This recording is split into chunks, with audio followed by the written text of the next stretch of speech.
জ্বলে উঠল নাকফুলের সাথে কুয়াশার হলুদাভ বর্ণের বদনখানি। শিশির পুরো মুখে অবলোকন করলো, মুগ্ধ হলো, বলল, তুই সত্যি আমার কাছে অপসরা। কুয়াশা লজ্জা পেল, মিষ্টি হাসলো। শিশির বলল, অপূর্ব লাগছে আমার আহ্লাদি বউকে।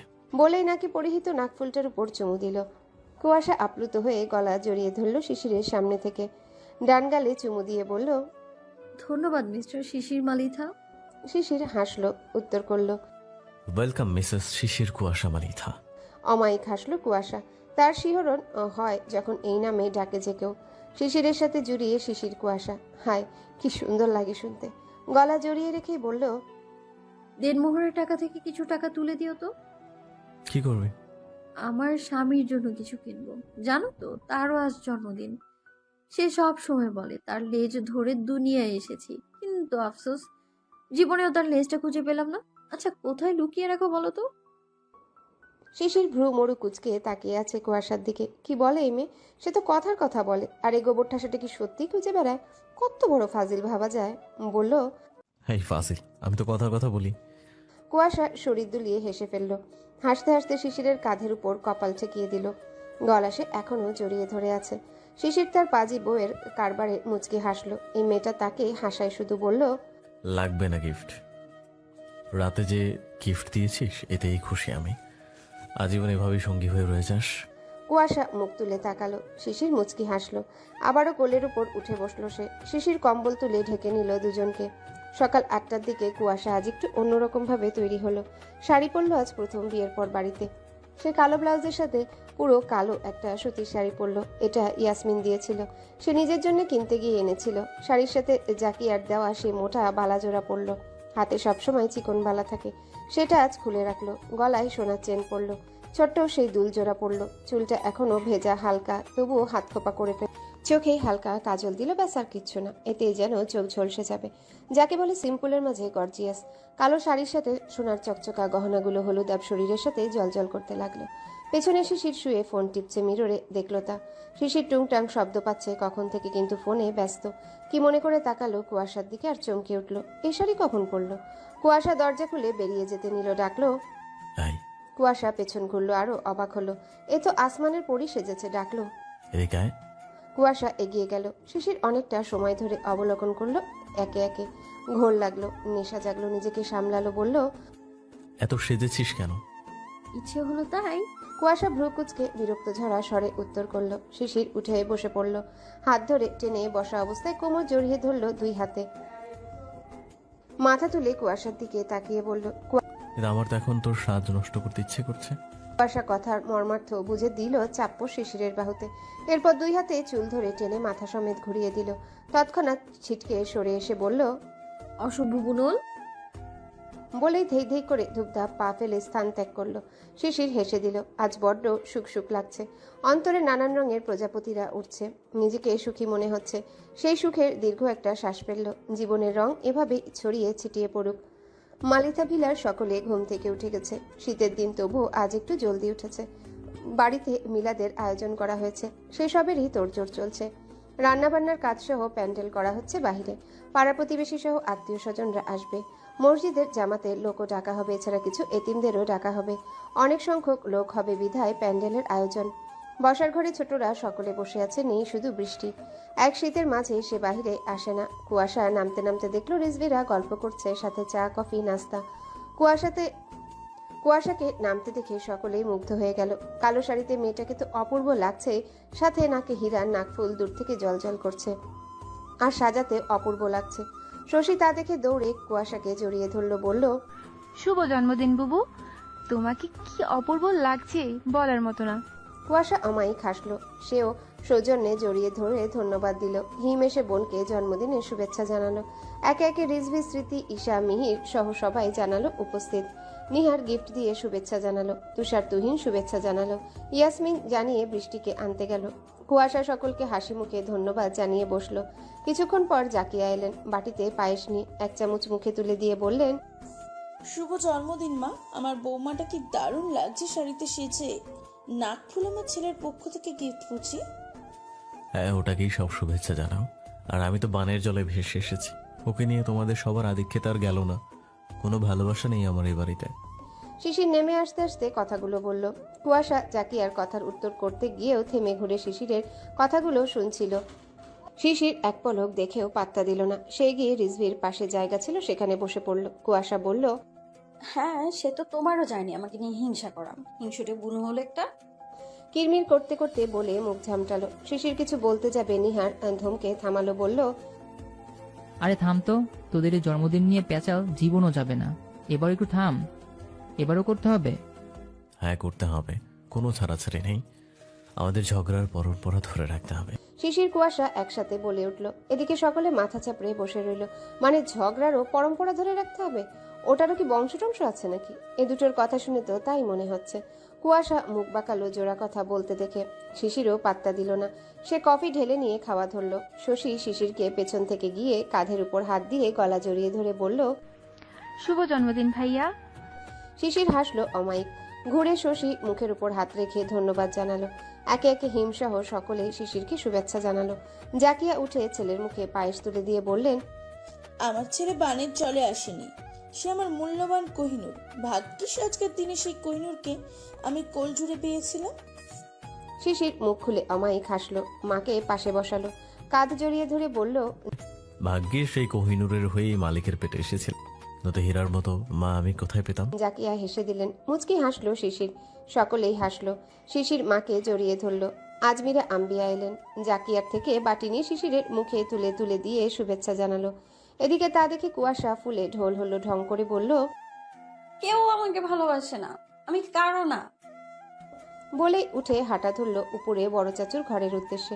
সে এখন বড় চাচুর কাছে নালিশ জানাবে, তার আদর খাবে একাই। আজমিরা আম্বিয়া আহাম্মকের মতো তাকিয়ে রইলেন। আম্বিয়া বললেন, যাক বাবা, ওর কাছে তো যেতেই পারলাম না, আগেই আল্লাদের অভিমান হয়ে গেল। সকলেই হেসে দিল। শিশির কফি খেতে খেতে মুচকি হাসলো। তার আহ্লাদি বউটা সত্যিই আহ্লাদ করে। তিনজা চলে গেলেন রান্নাঘরে। বৃষ্টিকে নিয়ে এলো ইয়াসমিন। মিহির আর ঈশা পাশাপাশি বসে আছে। এদের সম্পর্কের কথা অনেকেই জানে না, শুধু জানে এরা বন্ধু হিসেবে ক্লোজ। অবশ্য স্মৃতি, কুয়াশা, শিশির, রিজভি জানে। নিহার, শশী, ইয়াসমিন, বৃষ্টি এরা জানে না। ঈশা কুয়াশাকে মানা করে রেখেছে, জানিয়েছে আরো 2-1 বছর পর জানাবে। বৃষ্টিকে নামাতে শশী গিয়ে সাহায্য করলো। অত বড় পেট নিয়ে অতগুলো সিঁড়ি ভেঙে নামতে একটু বেশি কষ্ট হয়। বসলো এসে, সকলের সাথে কথা বলতে লাগলো। কিছুক্ষণ পরে কুয়াশা নেমে এলো। এসে ধুপধাপ করে বৃষ্টির পাশে বসলো। শিশির দেখে বলল, এই বেয়াদব, অমন ধাপধুপ করে হাঁটছিস কেন? আহ্লাদ বেশি বেড়ে গেল? এই বুনল, থামো তো। বলেই বৃষ্টির সাথে কথা বলতে লাগলো, ভালো মন্দ জিজ্ঞাসা করলো। এদিকে ওরা গল্প করছে আর শশী রান্নাঘরে গেছিল কি যেন করতে। এসে বসে থাকা নিহারের 2 গালে ঠান্ডা বরফওয়ালা হাত চেপে ধরে বলল, এই দেখেন দেখেন আমার হাত কত গরম। নিহার ঠান্ডার প্রকোপে চেঁচিয়ে উঠল, বলল, ইয়া, এ কি অবস্থা তোমার হাতের? এত ঠান্ডা কেন? আবার বলছো কত গরম? ফাজিল ইস্টাপাকা মেয়ে একটা। শশী খিলখিল করে হেসে দিল নিহারকে ঠান্ডার প্রকোপে তিরিং বিরিং করে নাচতে দেখে। শিশির হেসে বলল, শশী, 1 মগ টাঙ্কির পানি নিবি, সাথে আইস কিউব মেশাবি কয়েকটা, মিশিয়ে এনে ঢেলে দে তো, যা, পারমিশন দিলাম।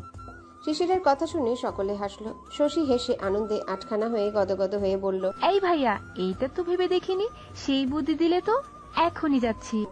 নিহার হতবাক হয়ে গেল। শশীর হাত পেরে ধরলো তড়িঘড়ি করে। মানে কি, এই ফাজিল ভাই বোন দুটো তার পেছনে পড়লো কেন? তাকে নাকানি চুবানি খাওয়াতে লাগলো। নিহার রেগে মেগে চেতে উঠে বলল, এই বিয়াদব, তোর পারমিশন কেন শুনবে আমার বউ? খবরদার, যদি আজে বাজে পোকা ঢুকিয়েছিস তো। বলে শশীকে ধমকে বলল, বসো এখানে চুপচাপ। বাহ, ভয়ে ভাই আমার বউয়ের সব সুর তুলেছে। শিশিরের কথা নিহার ভেবাচাকা খেয়ে গেল। আর সকলে হেসে ফেলল। নিহারও এবার শিশিরকে জব্দ করতে বলল। এই কুসু, যেই না শুনলো কুয়াশাকে ডাকছে, নিহার অমনি শিশির তড়িঘড়ি করে বলল, এই, তুই আমার বউকে ডাকছিস কেন? খবরদার, তোর এই পাজিরা চাকার মার্কা বুদ্ধি আমার বউয়ের মাথায় ঢোকাবি না।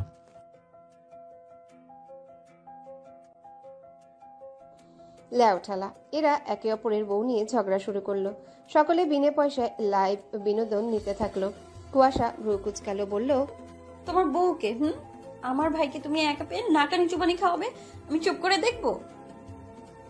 নিহার এবার দাম্ভিকতার হাসি দিল। শিশির চোখ গরম করে কিরমির করতে লাগলো। নিহার মেরুদণ্ড সোজা করলো, কলার ঝাঁকানোর মতো করে বলল, শোন কুসুম, রাতে যখন ঘুমাতে যাবে তখন 1 বালতি পানি নিবি, আর সাথে আইস কিউ নিবি, নিয়ে পুরোটা ঢেলে দিবি। তখন বুঝবে কত ধানে কত চাল, অন্যের বইয়ের কানে কুমন্ত্রণা দেওয়ার কত ঝাল। কুয়াশা তো শুনে সেই খুশি হলো। এই বুনোলটাকে নাকানি চুবানি খাওয়াতে পারলেই তার আনন্দ। সে কিছু বলতে যাবে, শিশির বলল, ভুলে এসব ভাবিস না, আমি তুলে নিয়ে গিয়ে একদম বালতির মধ্যে চুবিয়ে আসবো, এরপর ফ্রিজিং করব। কুয়াশা ফুঁসে উঠল। নিহার বলল, আর আমি কি হারিয়ে যাব? শিশির সে কথার পাত্তা দিল না। শশী চোখ ছোট ছোট করে এগিয়ে গিয়ে বসল। নিহার ঠোঁট কামড়ে দুষ্টু হাসল। সকলে হেসে কুটি কুটি হচ্ছে। আরো কিছুক্ষণ আড্ডা, হাসি, মজা চালিয়ে গেল। অনেকদিন পর সকলে একসাথে হয়েছে। মালিতা ভিলায় এমন মজা, হাসি, ঠাট্টা না থাকলে মানায়? একটুও মানায় না।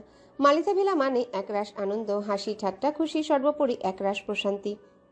একটু পর ভালোভাবে রোদ উঠলে শিশির সহ নিহার, হিম, রিজভি, মিহির বাহিরে হালচাল দেখতে চলে গেল। থাকলো শুধু মেয়েরা। ওদের আপাতত কাজ নেই। আড্ডা দিতে লাগলো। শশী প্রশ্ন করল, বললে না তো বাবু, এই নাকফুল ভাইয়া দিয়েছে গিফট? হ্যাঁ, তোর ভাইয়াই দিল জন্মদিন উপলক্ষে। আরে বাহ, কি উন্নতি তোদের! জন্মদিন যারা মানতো না, এবার আবার গিফট দেয়া নেওয়া হচ্ছে। ইয়াসমিনের কথায় কুয়াশা ভরকে গেল, লজ্জা পেল, মাথা নিচু করে নিল। বৃষ্টিরা হাসলো। স্মৃতি বলল, অসাধারণ মানিয়েছে ওটাতে তোকে। প্রশংসা পেয়ে আরেকটু লজ্জা পেল। উত্তরে শুধু হাসলো। বৃষ্টি বলল, থাক, আর লজ্জা পেতে হবে না। তোমরা যে লুকোচুরি থেকে সংসারে মন দিয়েছো, এতে সকলেই স্বস্তি, আনন্দ। ইয়াসমিন টিপ্পনি কেটে বলল, আজ তুই একটু বেশি গ্লো করছিস, ব্যাপার কি বলতো? আবার একটু বেশি স্পেশাল লাগছে, কাহিনী কি? কুয়াশা ভরকে গেল।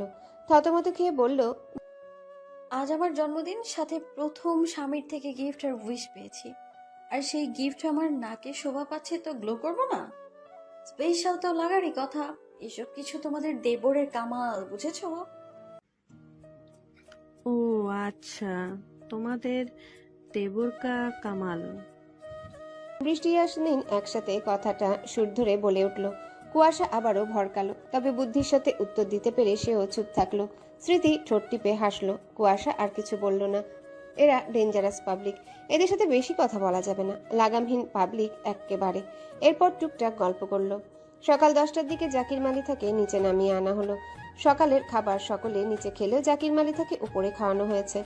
জাকিয়া জাকির মালিথাকে নিয়ে বাহিরে রোদের উপর গেলেন। সেখানে গিয়ে গরম তেল মালিশ করতে লাগলেন হাতে, পায়ে, শরীরে। ম্যাসেজ সহ হাত পায়ের ব্যায়াম করাতে লাগলেন। কুয়াশা বাহিরে এসে তা দেখে শাশুড়িকে বলল, আম্মু, আমি করবো, দাও। থাক, তোকে আর করতে হবে না, আমি করে নেবো। আম্মু, চাচুর দায়িত্ব একা তোমার না, আমাদের সকলের। তুমি ভেতরে যাও, আজ থেকে ব্যস্ততা না থাকলে এই কাজ আমার। জাকিয়া হাসলেন। জাকির মালিতা হেসে কাছে ডাকলেন। ভালো হাতটা মাথায় রেখে বললেন, স্বামীর কথায় মুচকি হাসলেন। জাকিয়া বললেন, হ্যাঁ, আমার ছেলের বউ পাকা গিন্নি হয়েছে। আজ তার 19তম জন্মদিন। একা হাতে আমার ছেলেকে সুস্থ করছে, দেখভাল করছে। আমি তো আমার ছেলের দেখভাল করতে পারি না। কুয়াশা একটু লজ্জা বোধ করলো এভাবে বলাতে। আসলে এমন সব কথা শুনে সে অভ্যস্ত না। জাকির মালিতা দীর্ঘ শ্বাস ফেললেন। একটা ঝড়ে সব ওলটপালট করলেও উড়িয়ে নিয়ে যায়নি একেবারে। ওসব কথা রেখে বললেন, জাকিয়া, আমার মাটাকে কিন্তু সত্যি গিন্নি লাগছে।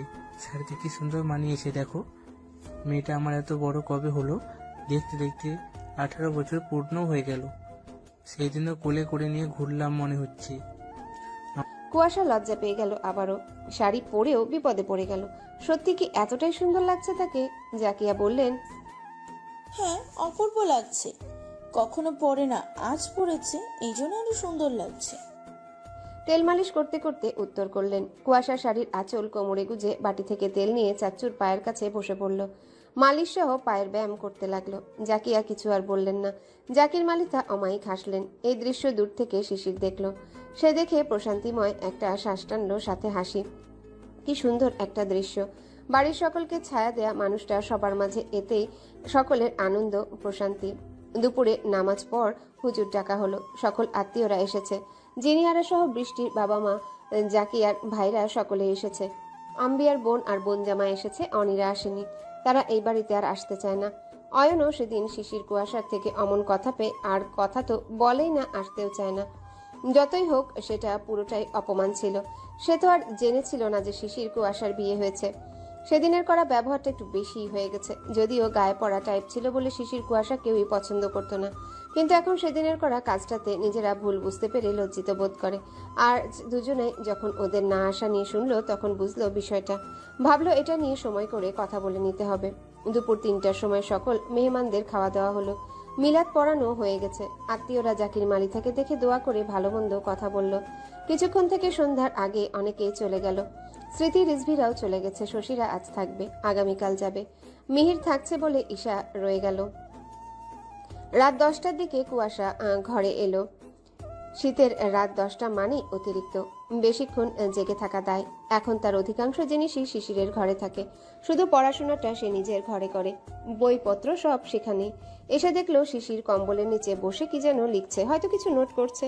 কথা না বলে নিজের প্রয়োজনীয় কাজ সেরে এসে বিছানায় বসলো। জিজ্ঞাসা করলো, পড়বে এখনো? শিশির প্রশ্ন পেয়ে মুখ তুলে চাইলো, আবার নিজের কাজে মন দিয়ে বলল, না, আজ আর বেশি ভালো লাগছে না, ক্লান্ত লাগছে। সারাদিন কাজে ব্যস্ত ছিলাম। শুভ, এই নোটটুকু করে তুই শুয়ে পড়। কুয়াশা কথা বাড়ালো না, পাশে শুয়ে পড়ল। শিশির কিছুক্ষণ পর সব রেখে নিজের প্রয়োজনীয় কাজ করে এসে লাইট অফ করে শুয়ে পড়ল। কুয়াশাকে বলল, এদিকে সরে আয়। জেগেই ছিল সে। কথা অনুযায়ী এগিয়ে গেল। এগিয়ে যেতে শিশির কাছে টেনে নিয়ে বলল, কিছু কথা বলবো, পুরোটা শুনে তারপর কথা বলবে। কুয়াশা ভ্রুকুচকে অন্ধকারে শিশিরকে দেখার চেষ্টা করলো, কিন্তু সক্ষম হলো না। ভাবলো কি এমন কথা আছে যেমন ফর্মালিটি করছে। জিজ্ঞাসা করলো, কি কথা? শিশির দীর্ঘ শ্বাস টানলো আর ফেললো। এরপর কুয়াশাকে আরেকটু টেনে কাছে নিল।